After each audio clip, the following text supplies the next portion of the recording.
Creator Spiritus, et suorum visita, impressum.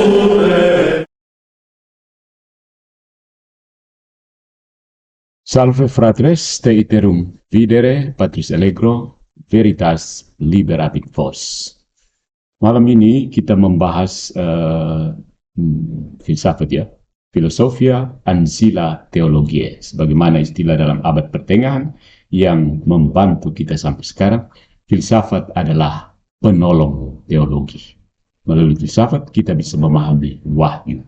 Dengan menggunakan akal budi kita bisa memahami wahyu Tuhan yang diungkapkan pada kita. Tentu saja dalam bahasa manusia, berdasarkan logika manusia juga. Nah, pada kesempatan ini kita akan melihat bagaimana metafisika Aristoteles, terutama tentang analogy of being, itu membantu kita untuk memahami keputraan dari Tuhan kita Yesus Kristus sebagai pribadi kedua Allah Tritunggal, sehingga kita tidak jatuh ke dalam bidat-bidat yang mungkin terjadi.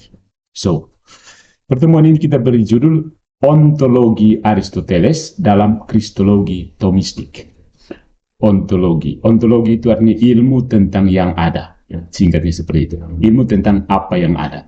Ontologi yang digagas oleh Aristoteles, yang muncul dalam bagaimana Santo Thomas Aquinas menggagaskan kristologinya, menggagaskan pemahamannya tentang siapa itu Kristus. So, judulnya adalah Ontologi Aristoteles dalam Kristologi Thomistik.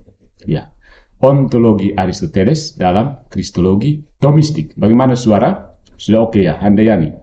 Oke. Nah, saudara-saudari, dalam studi kristologi, studi tentang siapa itu Kristus, ya, penggunaan natural science atau ilmu natural dari Aristoteles oleh Santo Thomas Aquinas ini membantu kita untuk menghindari dua ekstrim. Ada dua ekstrim dalam kristologi.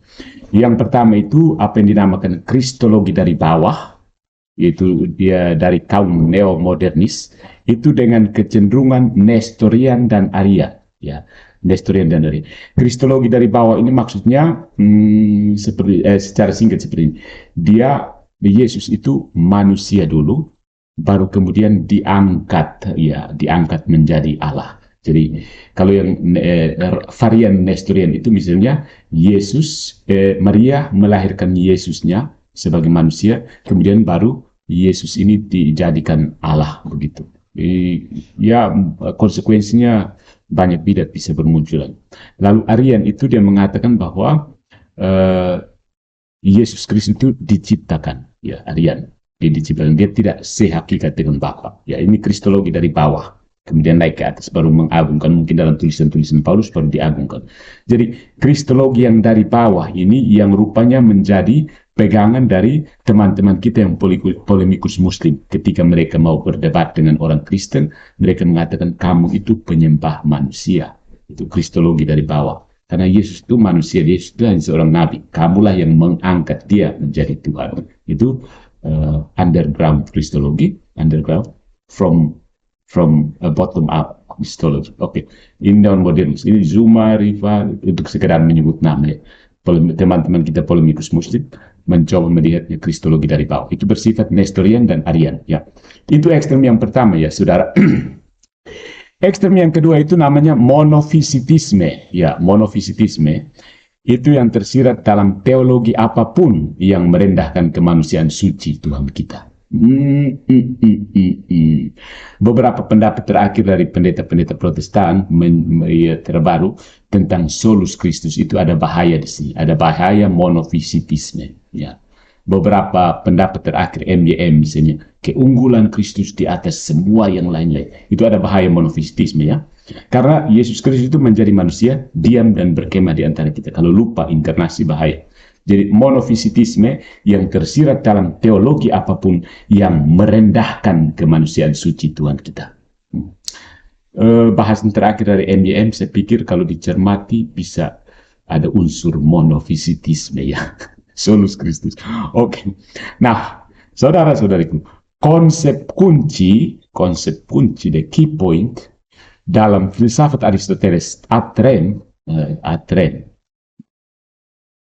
halnya, pada kasusnya, pada thingnya, pada sesuatunya. Bukan ad nomina ya, bukan soal Kristus itu apa, bukan. Atrem, pada kenyataannya. Untuk subjek kita ini adalah apa yang disebut analogi of being. Analogi of being, itu analogi keberadaan. Secara singkatnya analogi of being seperti ini. Tuhan itu ada, kita juga ada. Ini bahasa analogi, karena kita punya cara berada, berbeda sama sekali dengan cara Tuhan berada. Tuhan ada, itu beda dengan Patris Allegro ada. Gitu. Tapi sama-sama ada. Ya, keren kan? Filsafat. Oke. Jadi inti dari gagasan analogi yang tepat adalah gagasan Aristoteles, di mana sains itu adalah ilmu tertinggi yang mengkoordinasikan semua yang lain. Jadi sains itu ilmu tertinggi dan dia koordinasi semua ilmu. Dan ilmu semacam itu akan memberi kemungkinan transisi epistemologis dari satu bidang pengetahuan ke bidang pengetahuan lainnya tanpa melakukan melanggar kekerasan, membuat kekerasan terhadap prinsip-prinsip yang tepat untuk masing-masing ilmu. Nah, termasuk dalam bidang yang beragam ini adalah ilmu-ilmu yang memperlakukan realitas yang muncul di atas, beyond ilmu alam. Jadi, ilmu-ilmu khusus yang memperlakukan kenyataan yang melampaui realitas ini, meta-empiris, metafisika. Jadi fisika, yang fisik, dan yang meta, di seberang yang fisik, di seberang yang nampak. Ya. Jadi ilmu-ilmu yang seperti ini, yang melampaui ilmu-ilmu alam ini, dalam arti ilmu-ilmu yang seperti ini, seperti filsafat dan teologi, itu adalah ilmu yang hanya mengandalkan nalar alami, akal budi natural. Ya, dia tidak pakai penelitian full data sana sini. No, itu benar-benar pakai penalaran alami, ya, logika, penalaran dan atrem, bukan ad nomina. Ya. Nah, ilmu pamungkas itu adalah metafisika atau ontologi. Ya, metafisika. Ya, metafisika mencoba melihat apa yang ada sesudah fisika. Yang saya lihat laptop saya ini fisikanya. Fisikanya adalah laptop. Tapi saya melihat metafisika dari laptop ini mungkin apa? Apa yang membuat laptop ini sampai bisa ada di depan saya? Pertanyaan-pertanyaan seperti ini. Kenapa laptopnya ini seperti ini? Metafisika itu biasanya mencoba menjawab pertanyaan mengapa. Sementara fisika itu mencoba menjawab pertanyaan apa. Ya, apa dan mengapa. Ya. Nah, ilmu ini, ilmu pamungkas ini yang bisa memperlakukan realitas yang tidak nampak, yang tidak alami, yang mengatasi fisika, dunia fisik kita ini, itu adalah metafisika atau ontologi. Nah, ada kutipan seperti ini. Such a first science, ilmu pertama, seperti dikatakan first science, artinya unggul dalam prioritas kan. Such a first science preserve the autonomy of special sciences.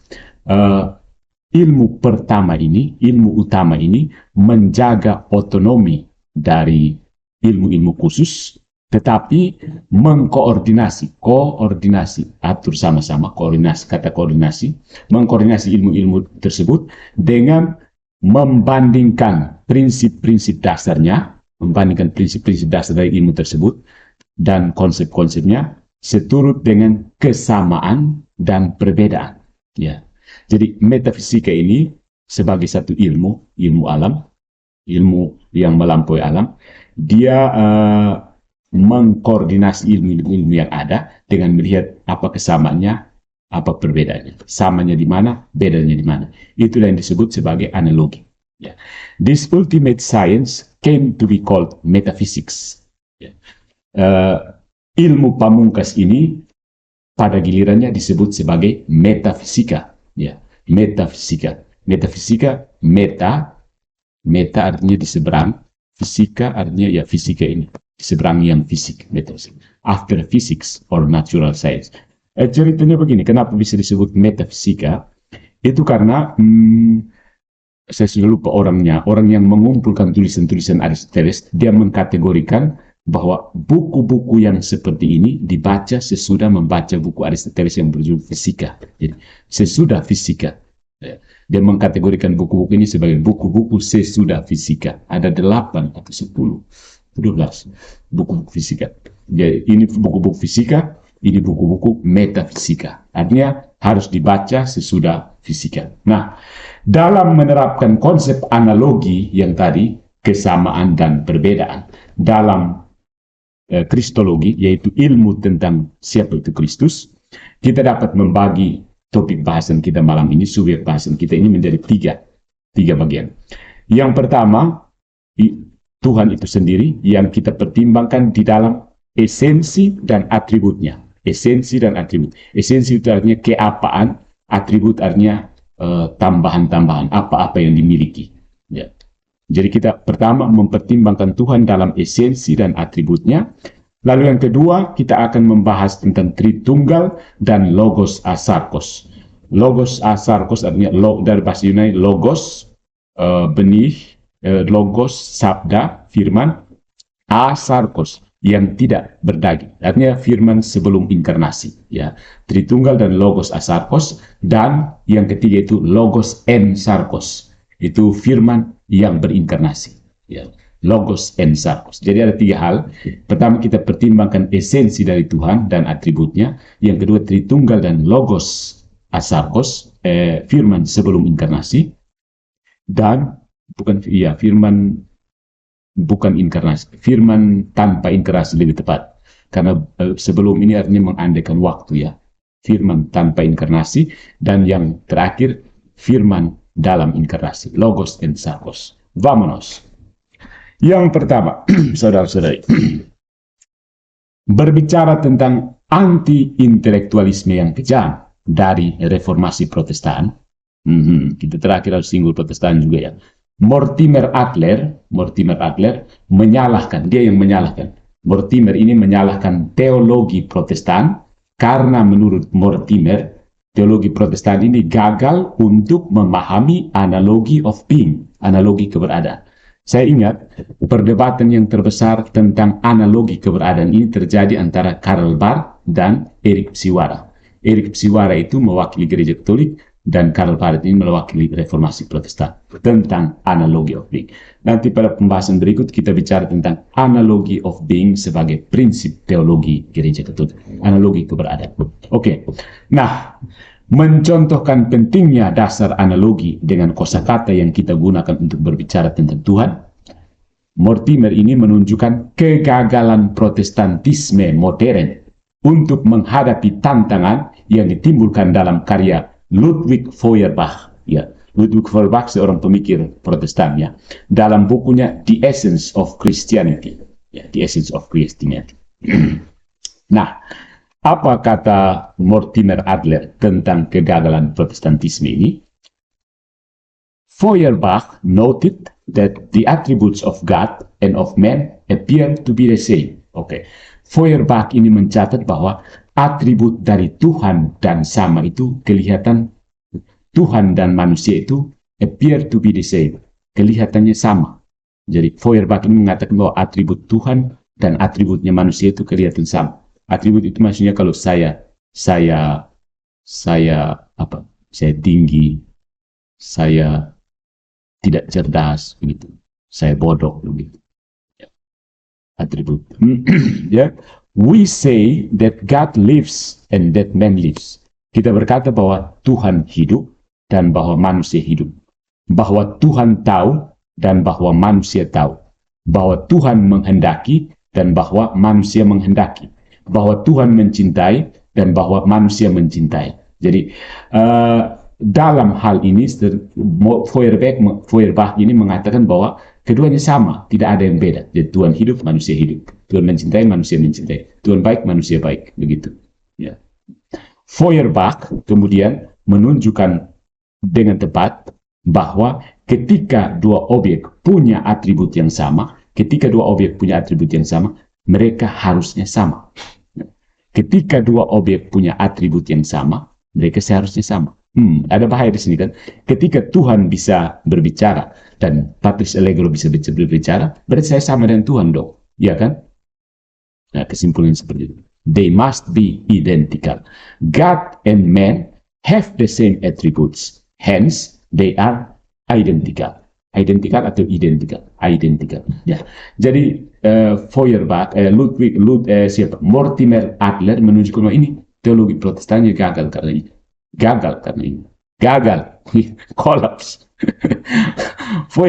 Feuerbach ini mengatakan bahwa sesuatu yang punya atribut itu sama, identik, maka karena Tuhan dan manusia punya atribut yang sama, maka Tuhan dan manusia itu sama.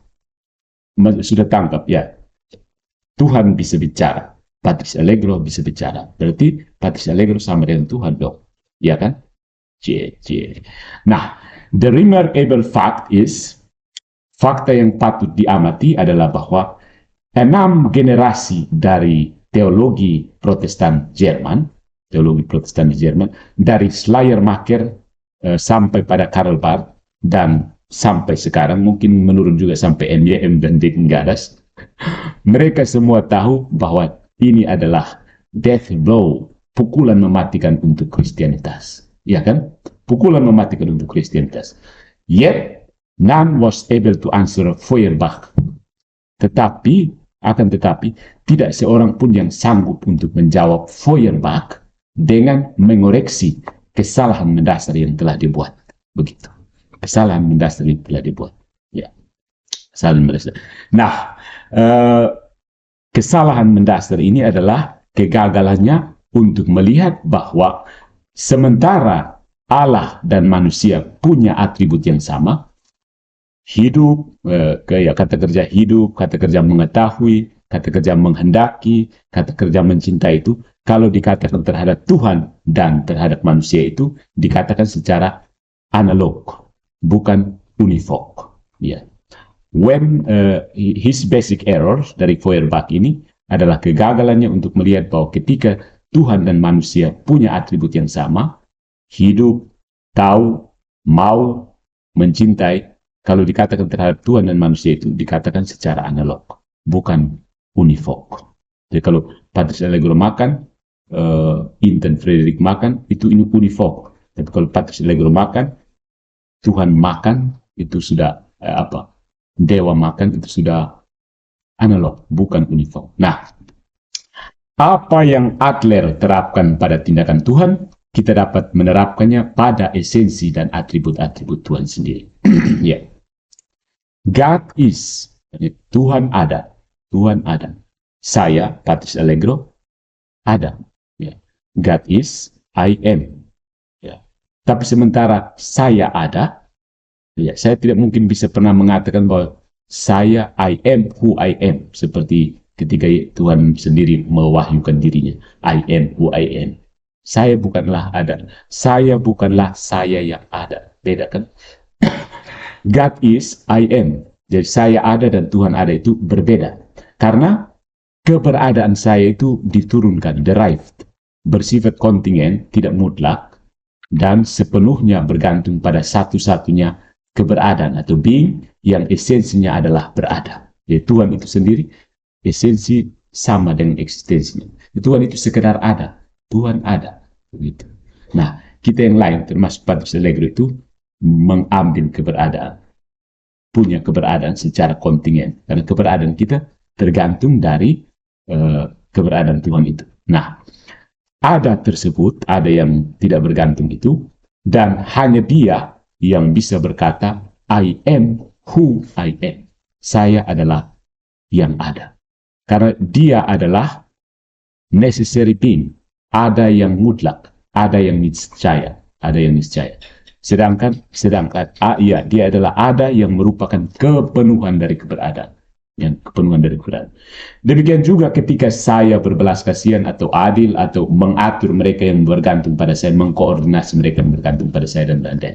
Itu beda dari Tuhan yang berbelas kasihan, Tuhan yang adil, Tuhan yang mengatur mereka yang bergantung pada Dia. Ya. Itu secara analog, selalu ada beda.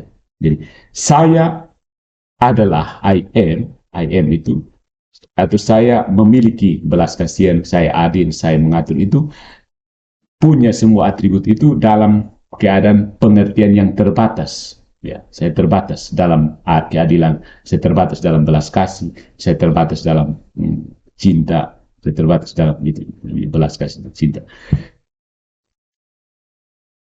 Karena itu semua diturunkan, ya, itu secundum quid, menurut apa adanya, menurut apa yang ada. Jadi ada yang mutlak itu adalah Tuhan. Jadi saya berbelas kasih itu seturut dengan belas kasihan Tuhan itu, secundum quid. Sementara Tuhan adalah semua hal itu, belas kasihan, adil, providensia, dan sebagainya. Ya. Itu dalam arti yang absolut dan tidak terbatas, dan simpliciter artinya simples, sederhana, ya, tidak majemuk, tidak terdiri dari bagian-bagian, ya, simpliciter. Oke. Nah, untuk berbicara dengan segala kecerdasan intelektuali tentang Tuhan, dan terutama untuk menangani keberatan sesat yang dilontarkan oleh kaum modernis dan sekularis seperti Feuerbach tadi, ketika mereka mengejek antropomorfisme dalam kitab suci. Antropomorfisme itu maksudnya ketika kita menggambarkan Tuhan seperti manusia. Tuhan marah, Tuhan menyesal, Tuhan menangis. Nah, itu namanya bentuk antropomorfisme. Antropos manusia, morfe bentuk. Menggambarkannya seperti manusia. Kita harus menggunakan konsep analogi. Untuk memahami antropomorfisme, kita harus menggunakan konsep analogi. Dan supaya kita bisa melakukannya dan lebih jauh, kita dapat mengutip wawasan filosofis yang begitu tinggi dalam tulisan-tulisan para teolog abad pertengahan. Ya. Dan akan sangat membantu dalam melumpuhkan pikiran modern yang sombong dari prasangka anti-Katolik mereka. Ya, karena bahasa analogi. Ini yang penting untuk ditangkap oleh orang Katolik, ya, ketika berhadapan dengan serangan dari Protestan atau serangan dari teman-teman kita Muslim. Karena mereka tidak paham tentang the analogy of being. The analogy of being. Itu keruntuhan teologi Protestan ada di situ. Nah, itu tentang Tuhan dan atributnya. Sekarang kita lihat yang kedua, tentang doktrin Tritunggal dan analogy of being. Bagaimana kita menggunakan analogi keberadaan ini untuk menjelaskan Tritunggal? So, mengenai doktrin Tritunggal, dan karena itu tentang logos asarkos yang harus disentuh sebelum kristologi apapun dapat dirumuskan. The logos asarkos itu logos murni, ya, yang belum berinkarnasi. Sebelum kita menyebut Kristus sebagai anak manusia atau putra apa atau gelar-gelar Kristus yang lain, logos asarkos, tidak sarkos daging, ya, logos asarkos. Kita menggunakan analogi dalam istilah yang dengannya kita membedakan Bapa, Putra, dan Roh Kudus. Analogi ini adalah kata persona, atau diterjemahkan ke dalam bahasa Indonesia pribadi, ya, pribadi. Ya, kita pakai kata pribadi untuk membedakan Bapa, Putra, dan Roh Kudus, 3 persona ini. Nah, ada kutipannya seperti ini.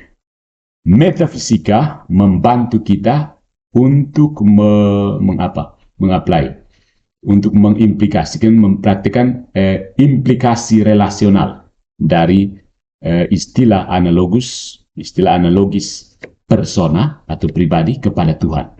Jadi metafisika ini membantu kita untuk mengapply istilah persona ini kepada Tuhan. Ya. Menjadi pribadi manusia itu tidak hanya ada, tapi juga mampu untuk memiliki relasi personal, relasi antar pribadi. Jadi, to be a human person is not only to exist, but also to be capable of personal relation. Menjadi manusia, menjadi pribadi manusia itu tidak hanya sekedar ada saja, tetapi juga punya kemampuan untuk menjalin relasi antar pribadi. Karena seorang pribadi itu intelijen, punya kapasitas intelek, dan punya kapasitas untuk mencintai. Ya. Punya intelek dan punya voluntas. Dan what any person chiefly knows and loves, apa yang setiap pribadi tahu dan cintai, adalah juga yang dimiliki oleh orang lain, yang dimasuki dalam satu hubungan itu. Ya. Ketika kita berhubungan relasi antar pribadi, ketika kita punya pengetahuan, kita punya cinta, orang yang kita hubungi itu, orang yang kita dengannya kita berelasi itu juga punya knows and loves. Jadi begini, what any person chiefly knows and loves are other persons with whom that person enters into relationship. Nah, dengan demikian saudara-saudara, data yang diberikan kepada kita oleh wahyu wahyu Tuhan yang ada dalam kitab suci dan tradisi dapat disajikan dengan jelas dan intelligently, cerdas dalam menghadapi sofisme dari seorang Feuerbach. Ya. Misalnya, dalam prolog Injil Santo Yohanes, Logos itu dikatakan sebagai bersama dengan Allah dan adalah Allah itu sendiri. Ya. Pada mulanya adalah firman, firman itu bersama-sama dengan Allah, dan firman itu adalah Allah. Ya. Jadi bagaimana bersama dengan Allah, kemudian adalah Allah. Saya pikir ini juga salah satu serangan dari teman-teman kita yang polemikus Muslim. Bagaimana bersama dengan Allah kok adalah Allah? Lalu mereka menggunakan analogi yang lain. Pada mulanya ban sepeda motor bersama-sama dengan sepeda motor, dan ban sepeda motor adalah sepeda motor. Seperti ini kan? Oke. Jadi Logos ini, sang firman ini berbagi keapaan dengan Bapa. Dia berbagi keapaan. Sama keapaannya. Whatness. Keapaannya sama dengan Bapa. Tetapi Logos ini memiliki who-ness, kesiapaan yang berbeda. Jadi apanya itu satu, tapi siapanya beda. Siapa berbeda. Apa Tuhan, siapa Putra. Whatness dan who-ness-nya itu berbeda. Apa dan siapa itu beda. Ingat, apa dan siapa itu berbeda. Apa manusia, siapa Patris Allegro. Apa unus lelo, siapa unus lelo. Apa manusia, siapa unus lelo. Ini bisa tanggapnya, ya. Jadi di seluruh prolog dan di seluruh Injil Santo Yohanes kita membaca referensi yang tetap, referensi yang konstan untuk kesatuan, untuk oneness. Ya, oneness. Ini teologi of oneness juga penting. Yang dimiliki Putra dan Bapa, itu oneness. Namun dengan sesuatu yang membedakan mereka, sehingga mereka dapat dilihat dalam hubungan, in relation, satu sama lain. Apa yang membedakan mereka adalah apa yang disebut kepribadian, personhood, personitas. Mungkin kata personitas lebih tepat ya. Personitas. Kalau personalitas sudah agak beda karena itu sudah biasanya ke psikologi personalitas. Tapi kalau personitas karena persona, personitas ya. Kepribadian. Nah, pribadi ini yang membedakan. Apanya satu, siapanya beda. Simpang, kalau tidak paham persetan kamu. Apa yang dikatakan tentang penggunaan istilah analog pribadi ini atau persona ini juga dapat dikatakan tentang penggunaan analog dari nama-nama masing-masing dari tiga pribadi. Ya, the three yang tiga ini, yaitu istilah Bapa sehubungan dengan Tuhan diambil dari hubungan manusia yang tercipta itu. Manusia yang diciptakan itu. Tapi tidak bisa diterapkan pada Tuhan tanpa beberapa perubahan makna yang sesuai dengan ada yang tidak terbatas. Jadi kita menyebut Tuhan itu Bapa, kita mengambil kata Bapa itu dari hubungan manusia, seseorang yang melahirkan seorang anak, kita ambil lalu aplikasikan kepada Tuhan. Tetapi kita harus membuang beberapa hal yang mengandung unsur keterbatasan dari seorang manusia yang terbatas. Jadi Bapa seorang manusia berbeda dari Bapa yang adalah Tuhan. Ya. Kita harus membuang beberapa makna yang tidak sesuai dengan apa yang terbatas, itu harus dibuang. Nah, Father, Bapa, is generally ascribed to God in the Old Testament to manifest His transcendence and immanence to creation. Jadi dalam Perjanjian Lama, Allah ini secara umum kata Bapa secara umum diberikan kepada Tuhan di dalam Perjanjian Lama ini untuk mewujudkan transendensi sekaligus imanensinya terhadap ciptaan. Transendensi artinya melampaui, imanensi artinya berada di dalam ciptaan. Nah, Perjanjian Baru menambahkan satu dimensi baru kepada analogi kita, yaitu suatu dimensi trinitarian. Jadi waktu masih Perjanjian Lama itu memang Tuhan masih mendidik orang Israel untuk mendidiknya tentang monoteisme dulu, mendidik tentang keapaan Tuhan, bukan kesiapan Tuhan dulu. Ya, makanya Israel disuruh untuk perang dewa-dewa lain. Ya, hanya ada satu Allah, yaitu Allah Yahweh. Aku adalah aku. Jadi dia baru mau menyatakan keapaannya dulu. Ya, keapaan. Tapi pada saat itu dia sebut Bapa untuk menyebutnya sebagai apa?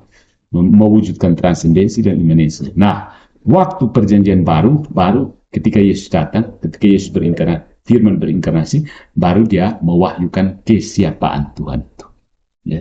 Keapaan dijelaskan dulu, dan juga orang Israel percaya satu Allah, kemudian baru siapa yang satu Allah itu baru dijelaskan.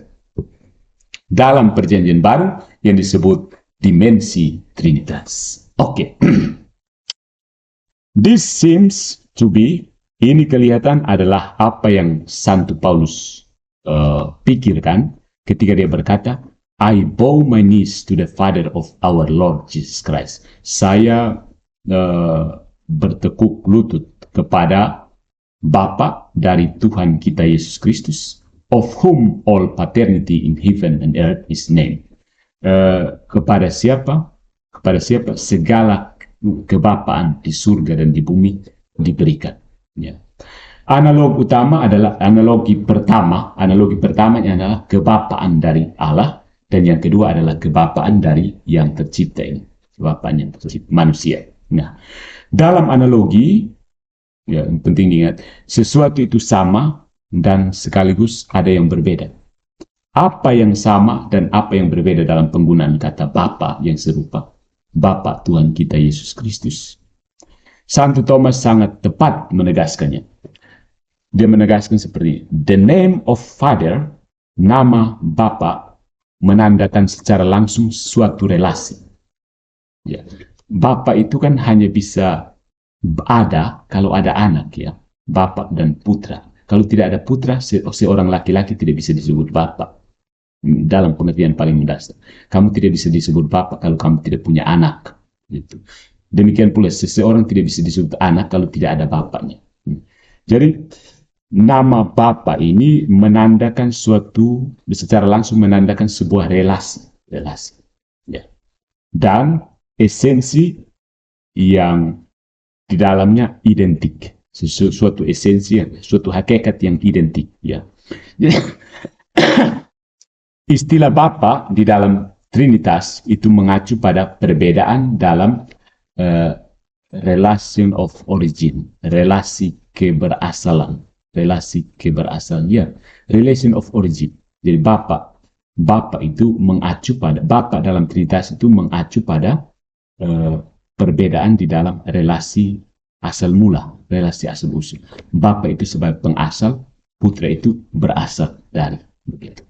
Nah, karena itu kata ini, Bapa ini harus dibersihkan secara mental, dipurge, ya, dipurifikasi, ya, dari gagasan apapun tentang prioritas waktu, dari generasi tubuh. Generasi itu maksudnya kelahiran tubuh, generasi tubuh, dan dari superioritasnya dari putra subordinasi. Dia harus dibuang pemahaman yang menandakan bahwa Bapa itu lebih tinggi. Maksudnya Bapa itu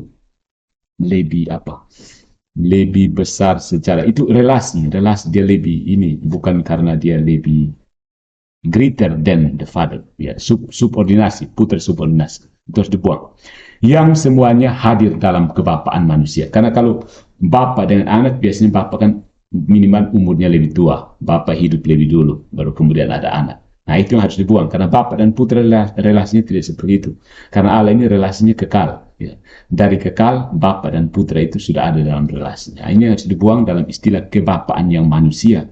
Tidak bisa ambil relasi bapaknya manusia ini untuk begitu dipasang begitu saja kepada bapaknya Tuhan. Oke. Ya. Semua catatan ini berbeda, ya, dan yang sama hanyalah konsep relatio origins, dari relasi keasal usulan, relasi sumber.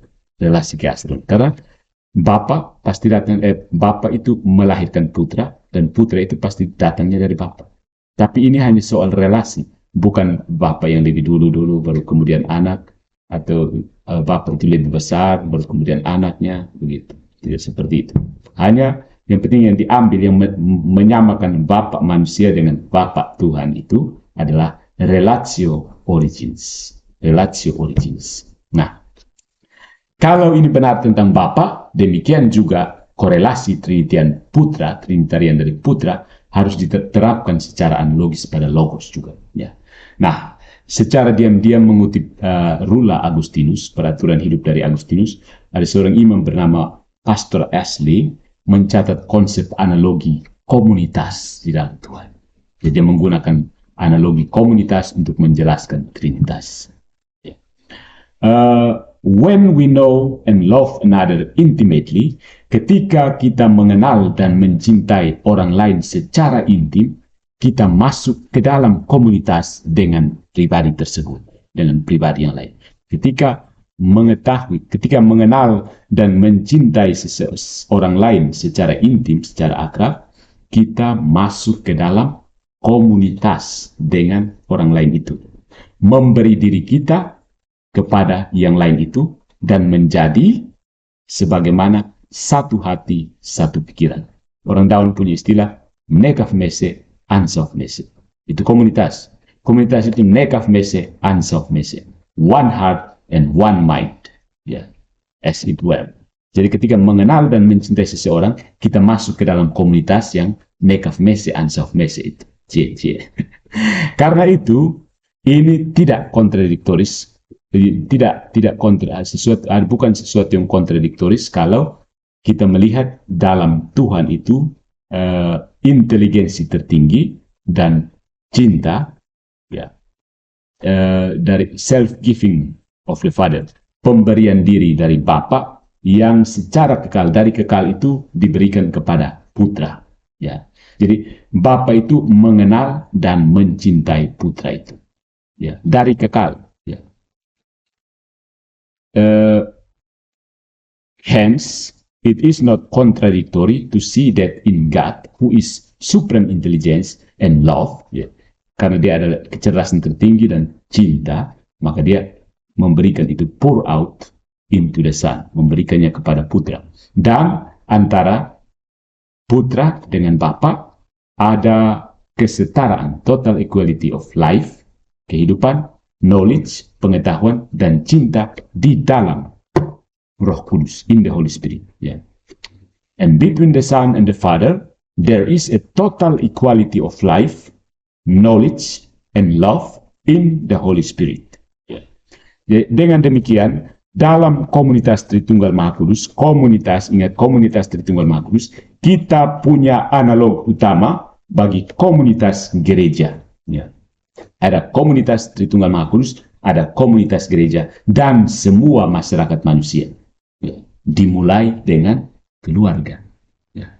Keluarga itu sebenarnya cerminan, refleksi dari komunitas Allah Tritunggal itu sendiri. Nah, pembacaan teks dari Pastor Ashley ini dengan penuh perhatian sebenarnya menunjukkan bahwa kehidupan komunitas yang serupa dalam Tritunggal ini melampaui perutusannya,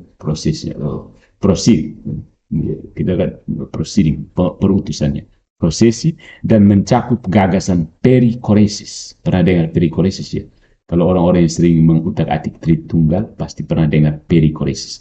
Perikoresis ini kata Yunani yang arti sekulernya artinya menari, berkeliling. Ya. Perikoresis itu maksudnya saling berdiamnya ketiga pribadi. Nah, tanpa perikoresis, Roh Kudus tidak akan dapat berbagi apapun dari pribadinya dengan Bapa. Dia hanya akan menjadi penerima inspirasi aktif dari Bapa dan Putra. Jadi ada perikoresis, saling berdiamnya ketiga pribadi. Nah, mengutip Karl Rahner dalam satu bentuk ortodoksi kekristenan, Pastor Ashley ini menunjukkan bahwa Trinitas ekonomi, Trinitas ekonomi itu maksudnya bagaimana Trinitas ini bekerja di dalam sejarah manusia ya, Trinitas ekonomi. Trinitas ekonomi ini mengungkapkan Trinitas ontologis, Trinitas di dalam dirinya sendiri. Trinitas ekonomi itu maksudnya bagaimana Trinitas dilihat dalam karyanya di dalam penciptaan.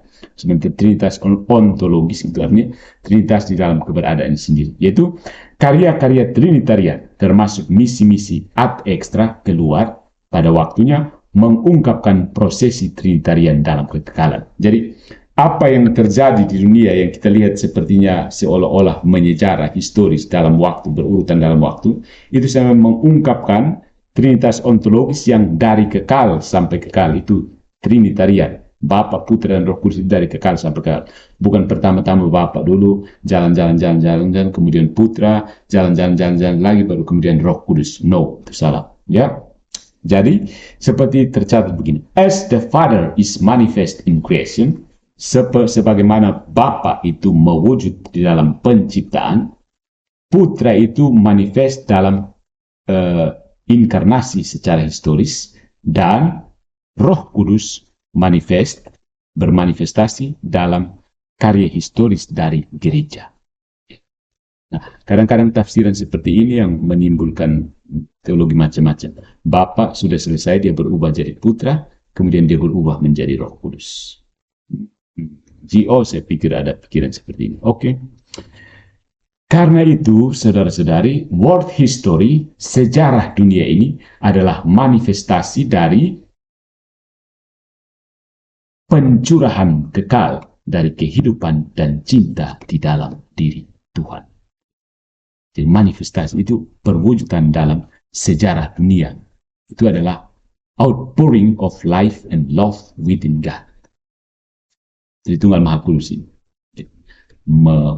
memancar keluar. Ya. Dalam konteksnya, ini adalah twist yang ironis dari Pastor Ashley pada gagasan historisis tentang sejarah sebagai ilmu yang mengkoordinasi semua ilmu lain. Jadi, untuk tujuan ini, wawasan Rahner memberikan satu sequel yang berguna ke dalam pertimbangan logos and sarkos. Dan karena itu merupakan suatu bentuk kristologi yang tepat. Nah, yang ketiga, dalam pertimbangan filosofis tentang pribadi manusia, kita biasanya berbicara tentang natura kodrat, ya, ingat kodrat ya. Karena Yesus itu satu pribadi dengan dua kodrat, ya, dua natur manusia. Nah, maksudnya seperti apa? Dalam pertimbangan dengan pribadi Yesus Kristus atau pribadi manusia pada umumnya, kita berbicara tentang natura. Natura itu apa? Natura adalah sesuatu yang dimiliki. Ya, natura, kodrat. Kodrat itu something is head. Ya, is head. Bahasa Inggrisnya is head. Head yang merupakan bentuk lampu dari have itu. Sesuatu yang dimiliki, sedangkan pribadi itu sesuatu yang memiliki. Pribadi has. Persona habet, natura habetur. Ya. Persona memiliki, natura dimiliki. Sampai sini bisa paham? Persona habet, natura habetur. Nah, dalam filsafat yang natural, ada korespondensi satu-satu di dalam konsep-konsep ini, sehingga satu pribadi punya hanya satu natur atau kodrat, dan satu natur hanya dimiliki oleh hanya satu pribadi. Ya. Satu pribadi hanya memiliki satu kodrat, dan satu kodrat hanya dimiliki oleh satu pribadi. Tetapi bahkan dalam psikologi sekarang ada perbedaan nyata antara pribadi dan kodrat untuk psikologi. Ya, artinya ada perbedaan yang nyata, benar-benar nyata. Adalah pribadi itu sesuatu yang lain, natur itu atau kodrat itu juga sesuatu yang lain, tidak bisa bercampur begitu saja. Ya, kita sudah katakan tadi, persona habet, natura habetur. Ya. Pribadi itu mempunyai, natura itu dipunyai. Oke, lalu bagaimana kita memahami? Ya, karena hanya di dalam Tuhan ada esensi dan eksistensi itu benar-benar bertepatan atau identik. Terus, bagaimana kita memahami Kristus sebagai pribadi ilahi dengan dua kodrat ilahi dan kodrat manusiawi? Karena kita harus percaya pada otoritas Tuhan sebagaimana yang terungkap melalui konsili Efesus, bukan? Ya, dengan cara analogi seperti ini. Ya, cara analogi. Since for this necessary first cause or God existence and essence, nature must be hidden. Oke, karena terjemahkan dalam bahasa Inggris cepat-cepat sih. Sulit membaca bahasa filsafat ini kalau terima ke bahasa Inggris kurang dapat nuansanya. Okay. Karena untuk penyebab pertama, si causa prima, atau Tuhan yang diperlukan ini keberadaan dan esensi natur, esensi atau natur itu, kodrat itu harus identik. Ya, kalau bagi Tuhan itu dia harus identik. Ada dan kodratnya itu sesuatu yang sama. Kodratnya adalah ada, begitu maksudnya. Jika tidak, maka akan selalu ada esensi dan keberadaan dalam makhluk material dan spiritual yang merupakan efek dari Tuhan harus benar-benar berbeda. Itu baru bisa beda dari Tuhan. Dan demikian, kodrat manusia Yesus benar-benar berbeda dari pribadinya. Ya. Karena yang kita maksud dengan pribadi adalah keberadaan makhluk yang memiliki kecerdasan rohani dan kehendak bebas. Jadi, solusi metafisik dapat ditemukan dalam konsep analogis pribadi sebagai satu eksistensi dengan dua esensi atau dua natur. Jadi satu eksistensi dengan satu esensi dengan dua eksistensi. Bukan, satu eksistensi dengan dua esensi. Satu eksistensi, dia berada sebagai pribadi, yaitu pribadi Tuhan kita Yesus Kristus, dengan dua esensi, yaitu sifat keilahian total dan kemanusiaan total. Perfectus Deus, perfectus homo. Ya. Nah, dari sini kita telah membersihkan dari gagasan korespondensi satu-satu yang ketat dengan natur, yaitu sesuatu yang berbeda, sementara itu masih sesuai dengan keberadaan, seperti dalam psikologi manusia, yaitu sesuatu yang sama. Jadi, bagaimana ya? In English, the metaphysical solution is to be found in the konsep analogi dari pribadi itu sebagai sesuatu yang ada, eksisten, dengan two essence, dengan dua esensi atau kodrat. Total divinity, divinitas total, dan total humanity, humanitas total. Here, di sini, pribadi itu telah dibersihkan dari gagasan korespondensi satu persatu dengan nature.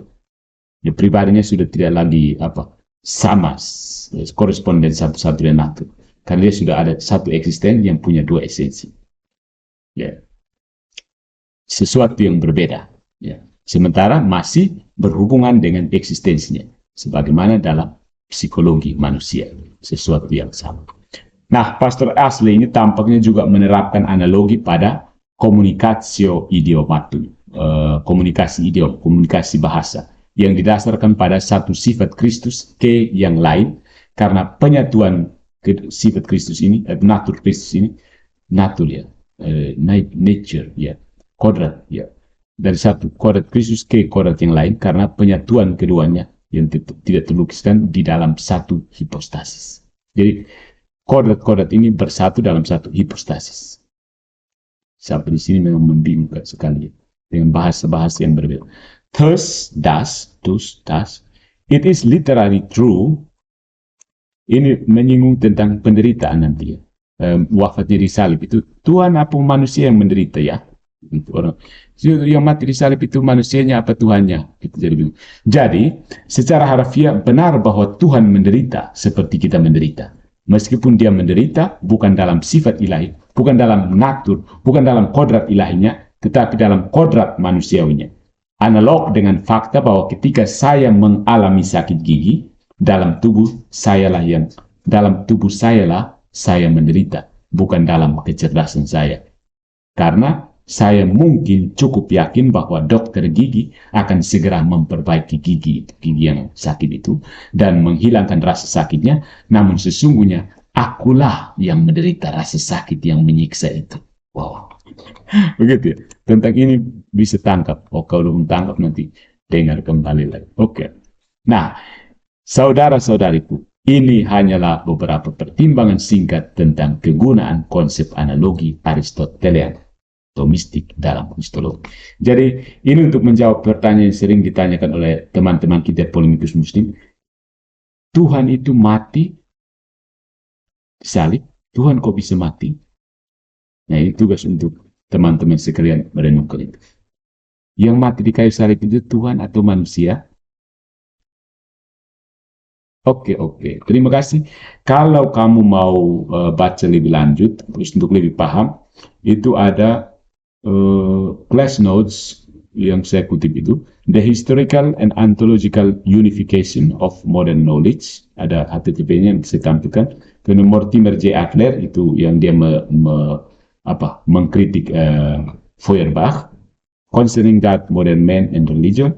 Kemudian Personhood and Incarnation, ada web linknya. Lalu Father Brian Muladi, OP. OP ini order Dominikan yang giat mempromosikan gagasan-gagasan Thomas Aquinas. Man's Desire for God, keinginan manusia untuk Tuhan.